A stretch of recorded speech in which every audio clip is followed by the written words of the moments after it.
Hi there, my name is Steve Gann, and with me here is, At Johnson. yeah, and together we are going to give you a lesson in how to become a leader of Inter-Mountain Alpine Club trips. We are so delighted that you're willing to do this. We need more leaders, and the more leaders we have, the more trips we can have, and the more fun we can have. So really delighted that you're here today. So I'm going to go start the slideshow, and we'll get started then.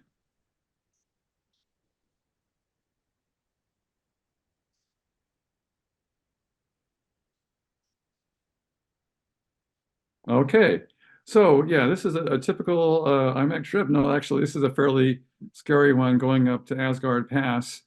Um, and yeah, this is where accidents can happen. In fact, on the only time I've gone down this route, a woman I was with fell and broke her arm. And so I had to carry her backpack down this on top of mine, and her boyfriend held her healthy arm and helped her down. So accidents can happen, and so we want you to feel some confidence in dealing with situations, as well as just preparing for an ordinary trips, which most trips are ordinary, but occasionally accidents do happen. So we want you to be prepared for those as well. Okay, so let's start with talking about the role of leaders on trips.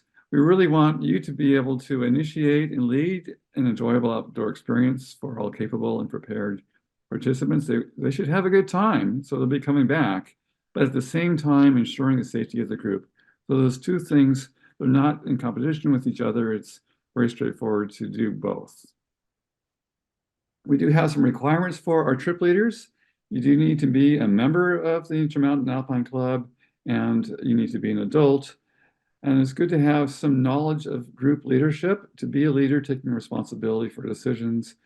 You also should be skilled at wilderness navigation, able to read a map and keep track of where you are, particularly if you're going off trail. And then be trained in mountain safety, able to identify hazards, um, and so you can take actions to avoid injury. And we'll touch on that today. It's a basic first aid training. We're going to give you some very, very basics on this. There's a lot more training available that we'll tell you about at the end. And then you also will be completing at least one trip where you're mentored with an experienced hiking leader.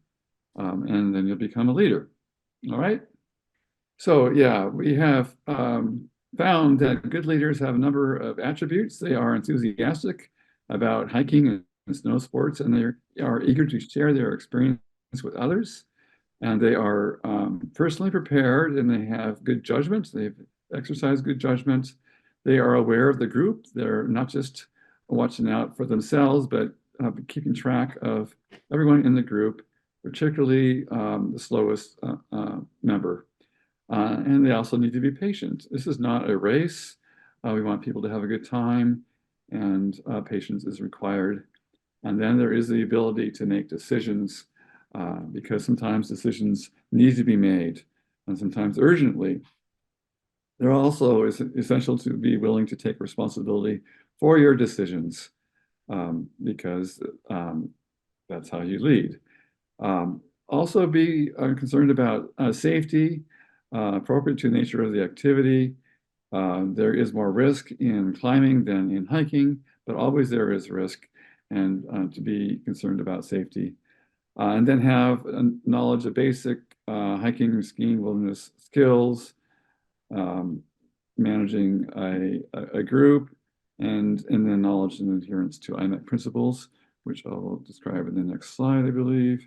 Yeah, so we are all about enjoying the outdoors, and we encourage that. We promote all manner of outdoor human-powered recreation, hiking, climbing, snowshoeing, cross-country skiing, that sort of thing. And then we want to encourage others to learn the skills, develop the abilities, and have the knowledge and equipment and the technology to enjoy outdoor recreation through that direct personal experience in the great outdoors. This is not a virtual experience, it's a real experience. And then we want you to be able to offer opportunities for people of all skill levels. We have easy trips and challenging trips so that everyone can enjoy special satisfaction that comes from getting to the higher peaks under your own power and just appreciating that experience out there, forest bathing or whatever you want to call it, enjoying Mother Nature. All right, so the first step then is after you've gotten your training is to schedule a trip. And so that involves starting with selecting a trip. And there are lots of resources out there. There is various guidebooks from the mountaineers, from the Washington Trails Association, and the All Trails app has a number of trips that are described in just perusing maps. You can go to caltopo.com and just start exploring, shows all the trails. And you want to set goals for trips. There are different kinds of trips, and levels of difficulty and different objectives.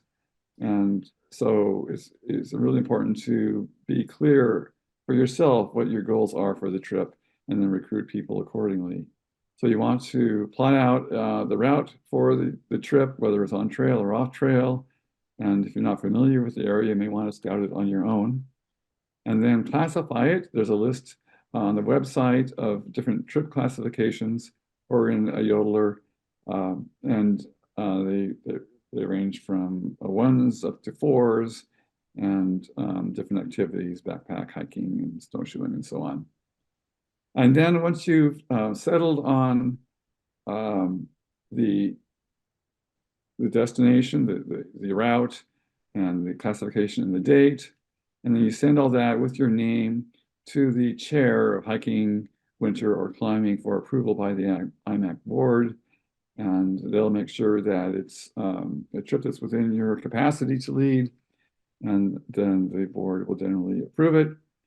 And then that's the first step. And then you want to look at what sort of regulations there are by the Forest Service, what sort of permits are required, limits of party size, for example, wilderness limits for 12 people. Do they allow campfires? Generally not above 5,500 feet in the Cascades. And then you need to be clear on the qualifications of participants and the equipment that's required, particularly for climbing. But any trip beyond the very easiest, you need to be aware of the capacity of the participants and set standards so that you have an objective way of screening them. And then for people that, and then also we do have an option of having trips being member only or member priority. And you can decide that up front. So once it's been approved, then you submit your trip description to the IMAC webmaster. I think you can do that on your own now, going to the website, logging in, and you can submit that trip description for the publication on the calendar. Then in that trip description, you should, it should help participants determine if this is the right trip for them. How many miles are involved, how many days, how much elevation gain, what sort of skills are required, and always include the 10 essentials in that description, and also provide an estimate of cost for transportation, driving typically, but also maybe there's a boat ride or a climbing fee or some such thing. Okay, and our mileage fee is 12 cents a mile currently, as of 2024. Okay, and then once you've done that, then if there is a permit required, then get that in advance if you need to. Get yourself personally ready for the trip. Check on your first aid kit, make sure that's up to date, and then start monitoring the conditions of the roads and the trail. Look at beginning really with the snowpack. You want to wait until the snowpack is actually, you should look at that before you even plan the date. Make sure the snowpack is going to be gone by the time you take it, unless it's the winter trip.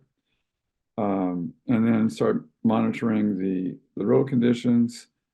Make sure the roads are open, and then the trail conditions. You can go to the Forest Service site for road conditions, go to WTA.org for trail conditions. And then there are numerous sites for tracking the weather, getting a weather forecast for location. For example, the Weather Service, National Weather Service site. And then if it's a winter trip, you want to check for avalanche potential at the Northwest Avalanche Center site. Also, there are sites for tracking forest fires. And look at also WTA trip reports for trail conditions. And then you should also print the accident report form to take in your first aid kit in case there is an accident. It can be very helpful in helping you get organized. And print a liability waiver form that everyone on the trip needs to sign, taking responsibility for their safety. I also print out a sign-up sheet for the trip, which records the names and phone number and email address of the participants and the phone number for their emergency contact in case there's trouble. Also helpful to print out a trip leader checklist from the IMAC website, and maybe a guest welcome sheet as well. Also, leave word with someone you trust about the planned route, the itinerary, and the return time. Pick up any ropes, satellite messenger radios that you're going to need for that trip from the club. You should, if you're using a satellite messenger like our club InReach, practice using that. And then for guests, it's nice to print out a yodeler guest welcome for our guests. Okay, so here's a liability waiver sign-in. It lists the trip date and destination, and ask everyone to print their name and sign it and indicate whether they're a member, and they're basically taking responsibility for their own safety. And then a sign-up sheet has their name and email and phone number and emergency contact name and phone number there. An estimate of the miles and mileage fee for that trip. Okay, and so you really need to vet the participants to make sure this trip is suitable for them, considering telling them all where you're going and in detail, some detail, describing how difficult it's going to be, what are the risks, or there's some river fords or challenging routes that they should be aware of, indicating the meeting place and time. We usually rendezvous for carpooling in several places in town. Give them a sense of the return time, so they, in case they have any conflicts later on, and indicate food and water to bring. Maybe it's really hot, you need extra water, any special clothing they need to wear and bring along, and remind them of the 10 essentials and other gear. Explain our carpooling policy, 12 cents per mile for the passengers, and invite them to drive. We set that rate at a rate that makes it fair, so people have a motivation to drive or a motivation to ride. And then confirm the permits for trailhead like a Northwest Forest Pass or Snow Park Pass. Make sure that those are either already obtained or available en route. Give them an estimate of the total cost of the trip, and then ask them to contact you if they need to cancel. And in case we pair up equipment, say ropes or tents, pair them up, and then yes, record their name, phone number, and email in the trip sign-up sheet. Okay, so 10 essentials. Just remember, remind everyone to bring them, remind them what that consists of, some way of navigating, map and compass, GPS, smartphone, sun protection, the hat in particular, and gloves can be essential on some trips too. And of course, sunglasses and sunscreen, some illumination method, a flashlight or headlamp, and then the insulation for the cold, extra clothing for when you're not walking, and rain gear, if it rains, and then bring extra food being prepared to spend the night, even for a day hike, because accidents can happen. And then bringing extra water and the capacity to obtain additional water. If you don't trust the water sources, bring filtering, some sort of water treatment capacity. And then bring first aid kits and repair kit, pocket knife, utility tool, fire starter, and emergency shelter like a space blanket or a bivy or a tarp. Bivvies can be quite light, like 4 ounces. Everyone should have those, okay? On any trip. All right, and then you screen them, all right? So ask them how much they've hiked or climbed or skied and how recently. Some people, maybe it was 20 years ago. Ask them these sort of details. I got burned on this recently. Have they been compatible? I've been on any compatible IMAC trips, comparable distance and difficulty, or an equivalent number of Badger climbs in a day or in a week. And yes, do they have all the necessary equipment? Do they have the 10 essentials, the clothes for cold and wind and rain? It never hurts to remind people of that. Do you need to be back at a certain time? If they want to drive, how's their car? I had one person offer to drive his vehicle, and we had to stop en route because he needed to get a new tire for his car. And then if there are minors, do they have a guardian with them? And then all important, do they have any medical conditions that you should know about? Diabetes, allergies, heart attack recently. If they do have a condition, remind them to bring what they need if they would like to help in an emergency related to the condition. And suggest that they put the medication in a pack pocket where you can find it. Okay, so if they do not meet your fitness requirements, then you're going to have to let them know that in a gentle way. First, help them to conclude that they should not go on the trip. And then tell them that you do not think this trip is for them or why they cannot go. Inform them of other trips they may be qualified for or where to get equipment.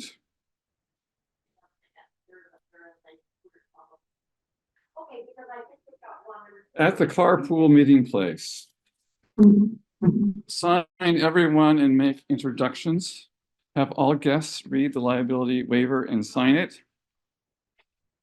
Ask participants to tell you in private if they have any medical conditions that you should know about. These are things you need to do. Check if everyone is adequately clothed. This is the time to do that, not when you get to the trailhead, so that you can send them home if they're not prepared. And then sometimes the driving route can be complicated, so give them written instructions and or a map to the trailhead if they need that. I always like in that trip sign-up sheet for in case there's road emergencies or people just get lost or separated. And then it's very helpful to have several assistants on the trip, a lead hiker, and a sweep at the end, to stay behind everybody else, and someone who has first aid training. And then go over the objectives for the trip. And it's really, you should do this earlier. Make it clear that everyone's on the same page on this. Are you trying to climb a peak, or are you out there to photograph wildflowers or look at birds or scenery? Be very clear about that. You really should do that up front. But it's helpful to review that before you head out. And then also, yeah, talk about restroom breaks en route, go over club rules. Like I suppose we have rules on drinking, I'm not sure. And yeah, we have to our guests welcome. You can hand that out to them. or a fresh edition of the Yodeler if you haven't emailed that. And make sure you have those required permits in hand. Okay, and then you get to the trailhead. You need to get the necessary permits en route, review the route with them at the trailhead, addressing challenges, river fords, or whatever, and the highlights, review safety considerations, trip rules, staying on trail if you're using the trail, and if you do need to leave the trail, to go to the bathroom, whatever, make sure you keep track of which direction the trail is. People have gotten lost and died doing that, and stopping at every fork in the path, making sure everyone gets together again at those forks. We don't want anyone hiking alone or getting separated.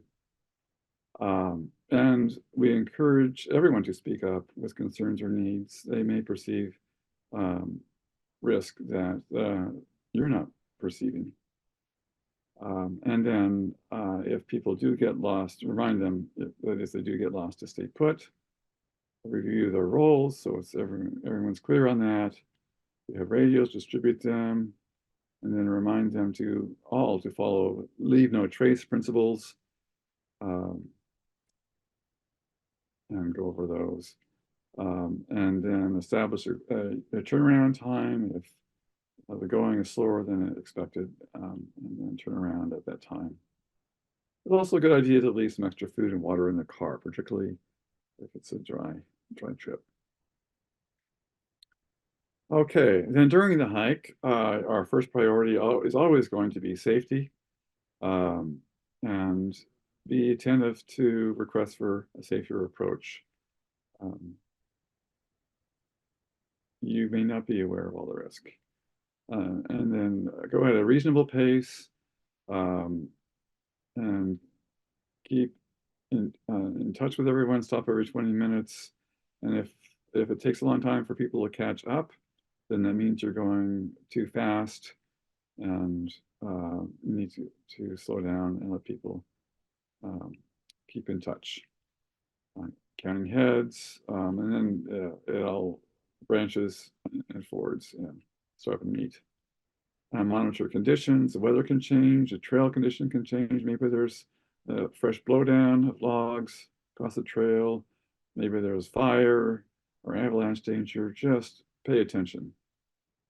And the second priority is enjoyment. Yes, this is what we're out here for. Don't make it a death march, take breaks, monitor the condition of everyone. Some people may be struggling. And so pay attention to that, and watch them. Don't necessarily take their word for how they're doing. Use your assistants, your sweet, your first aid person, and then talk, listen and observe, and pay attention. And then, as always, practice leave no trace principles. Third priority, okay, go for it. Yeah, climb the peak, reach the lake, complete the loop, whatever, go for it if you can meet those other two priorities. And then fourth, record your experience, particularly if there are fallen trees or bridges or out of landslides. Record the location, take a photo that you can pass on to the Forest Service after the trip. Okay, mountain safety. Let's go over this a bit. Fording rivers. Sometimes the river's just too deep and fast to ford, and so either turn around or find a log that is safe enough to cross it over with. But if you do decide to ford, then unbuckle your waist belt. The first hiker across is going to go without a pack to secure the rope, and then hold hands and use ropes. Use poles if the rope is not possible. Face upstream, shuffle feet one person at a time. And then the next person goes, and the strongest person will untie the rope and finish the ford. If you're descending steep slopes, use your poles, hold hands if you don't have poles. Always listen for rocks falling. I had one time a rock came tumbling down a meadow and bounced 10 feet over my daughter's head. And then steep snow, you should avoid that in all seasons. Okay, avalanches, particularly in the wintertime, but even in the spring, you can have avalanches. Consult the Northwest Avalanche Center for current conditions. If there have been recent avalanches, that's a clue. More are possible then. Listen for the cracking or collapsing of snowpack, whumping sounds, hollow drum-like sounds on hard snow. If there's been heavy snowfall or rain in the past 24 hours, that's a risk. They're often triggered on the first clear day after a storm. Just because it's sunny doesn't mean it's safe. If there's wind-blown snow, the leeward slopes can be heavily loaded, even if it's not snowing. If it's not snowed for a long time, for weeks, and then there's new snow, that you can develop a strong crust that the new snow doesn't adhere to, and so that can be hazardous. If it's warming or the temperature, temperature had increased recently, and then the gravity with that can cause the snow to creep downhill and become less stable. Always better to play it safe with avalanches. All right, so you're back at the trailhead now. Count heads, review the trip with the participants. Are there any lessons to be learned? If things didn't go as planned, always good to collect feedback, makes you a better leader. Tell the riders the transportation cost again, remind them to pay. Collect all the club equipment and ensure all the participants have rides and all cars start before leaving the trailhead. I had a trip last August. Our car did not start. We were the only car on the trip. So we had to push it down the road a couple of miles before we reached a bigger road that had a car that we could get a jump from. So that does happen. And if you did sign in for a climb or something, you should sign out. Generally, you do sign in for any time you enter the wilderness. You don't have to sign out generally for that. And then you get home, report back to your home contact person, return your club equipment to the custodian, report any damage or severe use, transfer the equipment fee to the club treasurer. I think usually it's the individuals rent our gear. It's not a trip leader thing. If there are any trail or road problems, report those to the appropriate chairperson and to the Forest Service. And then if there was an accident, send an accident report to the IMAC president, and then submit your trip report to the IMAC website. You can do that now and give your signed liability waiver form to a board member or to the chair of the type of trip you're going on.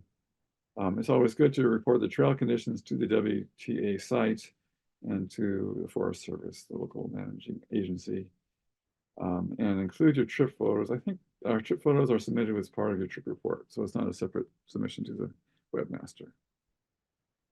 All right, so sometimes things don't go as planned. So Kat is going to talk about what to do in these situations. So Kat?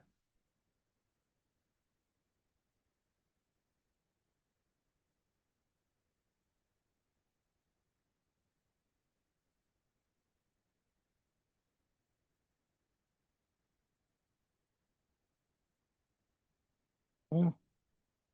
Kat? I'm not hearing you. Oh, that's because I forgot to unmute myself, Steve. That would help. Okay. If anyone was reading lips, they probably were able to cover this first slide, but I will repeat if you can't. So I appreciate you covering the first bits of slides, Steve. Thank you for that. I am going to be focusing on emergency procedures. So we'll be covering lost hiker, minor accidents, and major accidents. Next slide, please. Thank you. So first and foremost, if there is an incident that occurs, you as the leader really need to keep your cool. Everyone is going to be looking to you for guidance and the what to do next. So you are the most important resource in this situation. So you're going to take charge and you're going to organize your team. Hopefully you've already been able to give certain titles to individuals, like somebody who's skilled at first aid. Maybe they're the maybe one of the stronger hikers and has led groups before. You'll probably want to enlist them to take on one of the more important jobs in a situation if an emergency arises. Um, so don't let anyone leave. Okay, so if there is an incident that occurs, you want to keep your group together. They may they may be needed later to go for help. If it happens that there's another accident that occurs, you just want to have all the people available you can to assist with getting help to the situation. Remember, your obligation is to the whole group. Not just the injured person. So you're going to have to be alert. And this may be another one of those assignments to somebody else that they need to keep watch, because some people may go into panic because it's a scary situation. Maybe it's something that gave them a flashback of some situation. But anyway, you want to make sure you're keeping your eye on the rest of the group also. And then using the accident report form, you want to make sure that you are carrying that with you in your first aid kit. And this will help you plan your course of action if you pull it out. Next slide, please. So if you have a lost hiker, I have not had this occur yet, but most people will be very cautious about leaving the group too far off of a trail. But if you determine that someone has not returned to trail and you are unable to hear any contact, either verbally or by whistle, you want to take account of where you last saw them and mark that on your map so that you know coordinates to give if there needs to be a search. So you're going to first initiate an initial search and determine the areas to be scouted. You can call out loudly, use whistles. All of our packs have a whistle. Most of them at least have a whistle built into it. So start making noise and try to make contact. If you choose to divide your group, make sure that you designate a leader for each of the new groups, and never send anyone out alone, and make sure that anyone if they wait alone while their group or make anyone wait alone if the group is searching. So again, you want to make sure you have cohesive teams that will stick together. Don't allow anyone to go home again. You may need them, you just don't know. Designate a time and place to reassemble so that we don't end up with other groups lost. If the hiker is still lost after your initial search, you're going to want to make contact with a local sheriff or park ranger. You're going to have their coordinates of where you last saw the hiker and equipment that they were carrying. And then the rescue service are often, unfortunately, unavailable until the next day. So again, as Steve had described, that it's important that we carry enough equipment to keep ourselves safe and hydrated and fed and warm if we get separated from a group. So then after the rescue has been initiated, you're going to contact the IMAC president immediately. Next slide. Thank you. All right, for minor accidents may be qualified as maybe somebody strained, an ankle, maybe they have a blister, maybe they developed a headache, or a small cut, they scratched themselves on a log as they were climbing over. These would be classified as minor accidents. These can be successfully treated on the spot using your first aid kit with the adequate supplies. For a minor injury, you can clean the wound and put a bandage around it or over it to help protect it from any further exposure. These type of injuries do not require evacuation. You will not, they will not cause any future complications to the injured person if they self-evacuate. So that means they walk out on their own. So your job is going to be assessing. And again, as a leader, you're going to be making decisions. Is this individual really safe to continue? Can they really tell you, I'm fine?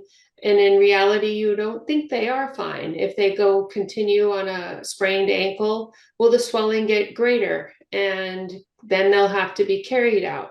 So again, make your use your good judgment and make the assessment. And sometimes it's a tough call.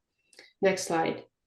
Major accidents. Now, these are can be very serious. Anything from a fracture. Somebody could get a large enough gash in their on their body to cause extreme bleeding. People can fall, hit their heads. People can have heart attacks. And so you want to have, and there is an option for some mountaineering first aid course that comes around, I think once a year, right, Steve? Yes. And it's an option, and I highly recommend, so that you're not feeling as though you're walking out into the wilderness with a group of people and not feeling well prepared. So a major accident requires assistance back to the trailhead. It's either by personally carrying as a team. They may require assistance in evacuation.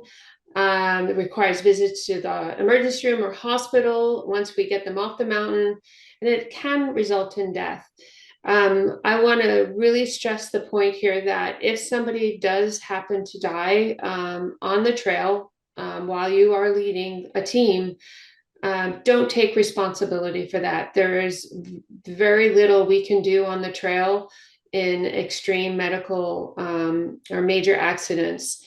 We will do our best, but often help is too long in coming, or the person has just such severe injury that it's out of our ability to help them. Next slide. All right, your accident report. This is going to help guide you to remember to include all the information that may be needed if you do send a team to go for help because the person cannot carry themselves to the trailhead. You're going to want to fill this out and have all the information ready for them so that they can pass it on to any of the rescue teams that may be then having to come out and rescue and carry the person out on a, some sort of a gurney of some sort. Next slide, please. So there are two pages to this. So again, familiarize yourself before, going out for the first time. Just make sure you're understanding all these elements and what is required for the rescue team. I think that report form is available on the IMAC website in the leaders section. Thank you, Steve. All right. So first, I always like to add the first, is you take charge of the situation. Again, people can react in very strange ways in an emergency. So you're going to be looked to direct what the next steps are. You're going to approach the person that has had an accident. If it's on steep and hazardous terrain, you're going to have to assess, is it safe for somebody to go and try to make a rescue attempt? You don't want to create more patients in the rescue process. So make sure you're assessing safety for others. So perform any urgently needed rescue or first aid. So you're gonna first, as you assess your person who's injured, you're gonna check, the basics. Are they breathing? Do they have a pulse? Are they conscious? Are they behaving differently than they were if they hit their head? Do they have severe bleeding that you need to stop immediately using some of your first aid equipment? So remember your ABCDs: airway, breathing, circulation. and deadly bleeding. Protect your patient. Patients often are hikers that are injured. They may act as though all is well, but in reality, they're going into what we call shock. And this can be deadly. So you want to make sure that the hiker is laying on the ground, but with some sort of insulation between them and the ground, because the temperature of the earth is much lower than the body temperature, and it will slowly suck heat from that person. So try your best to lay them on something that will insulate them and keeping them warm. You can use, there's people carry lots of things on their back. So if you need more warming materials, just ask your team to offer what they have.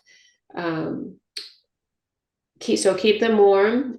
Do not move the patient unless you've done a full assessment. Sometimes injuries, especially after a fall, are not visible. So you're going to want to do an assessment, moving from their head all the way down, checking their limbs for gashes or bones that are broken. And yeah, so just make a quick assessment of their body. And then what are you going to do? You should have a plan. I often think about these things if I'm out, in the middle of nowhere with a group. What if something happens? What am I going to do? Often we can think and perform better if we have a plan. So patient's condition, size, and strength, and the size of your party, terrain, time of day, all those things you need to take into consideration on what the next step is going to be. What is your best option for, if this person is unable to exit on their own volition, that, how are you going to get help to them? How are you going to move them to the trailhead? And then you carry out your plan. If possible, make sure everyone has something to do and no one is left alone. Next slide, thank you. Self-evacuation or rescue. Again, so this is part of your assessment. Decide if your group can self-evacuate on this individual, or do you need to contact search and rescue? So ultimately, it may be a very quick and immediate, yes, we need to get help. So you have to quickly make those decisions as to who is going to move to reach help if you cannot reach them by your options for contact through the radio system. So it also depends on the size of your party, strength and the resources available. Where are you? Are you on top of a mountain that a helicopter can land? What is the weather condition? Often we will hike in inclement weather. What is the time of day? What's the size of the patient? So forth. So self-evacuation can be extremely difficult unless the patient can walk. It is many miles sometimes to move somebody from a point of injury to the trailhead. So keep that in mind as you make your decision. Next slide. So you're preparing to send for help now. If time allows, select two of the strongest members who you know will successfully reach the trailhead and be able to call for help. If there is no coverage by phone at the accident site, do not send them out until their help is no longer necessary at the accident site, because they would be your strongest and most effective individuals to help at the site of the accident. Be sure they have a phone and appropriate car keys. Car keys are an important commodity when you're trying to get to help if you can't reach them by GPS phone. You should mark the patient's location and again the route on the map that you use to hike in. It may be confusing or darkness, so it needs to be clear the directions you went. You should note the terrain, distance, and time of the accident. All things that are listed on the accident report. So The report will help you remember all these details. And then, of course, send the accident report. Sometimes it's important. It may not be you that should be filling out the accident report because you're going to be busy organizing everyone. So hand off that responsibility if possible. So yeah, you'll be including the details of the accident, patient's condition, and the group's resources. Stay with the injured individual until they can be evacuated. All right, Steve, I think this is back to you. Okay, yeah, sure. So if you are in cell phone range, then obviously you can call the sheriff's office, and 911 is the easiest way. If and there are special numbers you can call, but 911 will generally work. Um, but usually we're not in cell phone range. So one option is to walk out to the trailhead and drive until you get cell phone range, but that can take a long time. When my wife broke her ankle in the Chiana Way, it was a 3 mile hike out to the trailhead and a 30-minute drive to get a cell signal. But that's sometimes what it's going to take. Another option is to use a satellite messenger device. We have an InReach device as a club equipment, and that will use, of course, a satellite system to communicate via text. You can't talk with it, but it can give you almost instant ability to call for rescue. And the nice thing about the InReach device is you can provide some details.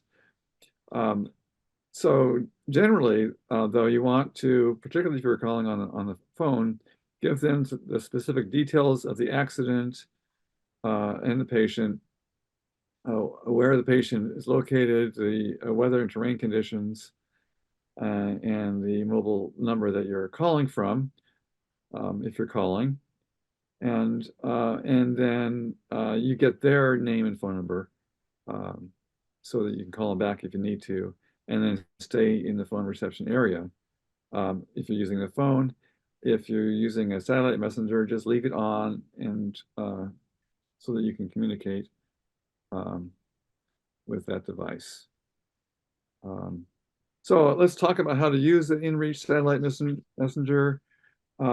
You can initiate a rescue um, if the device is turned on or off, if the device has battery power. So that's nice, even if it's off. So lift the protective cap from the SOS button and press and hold it down.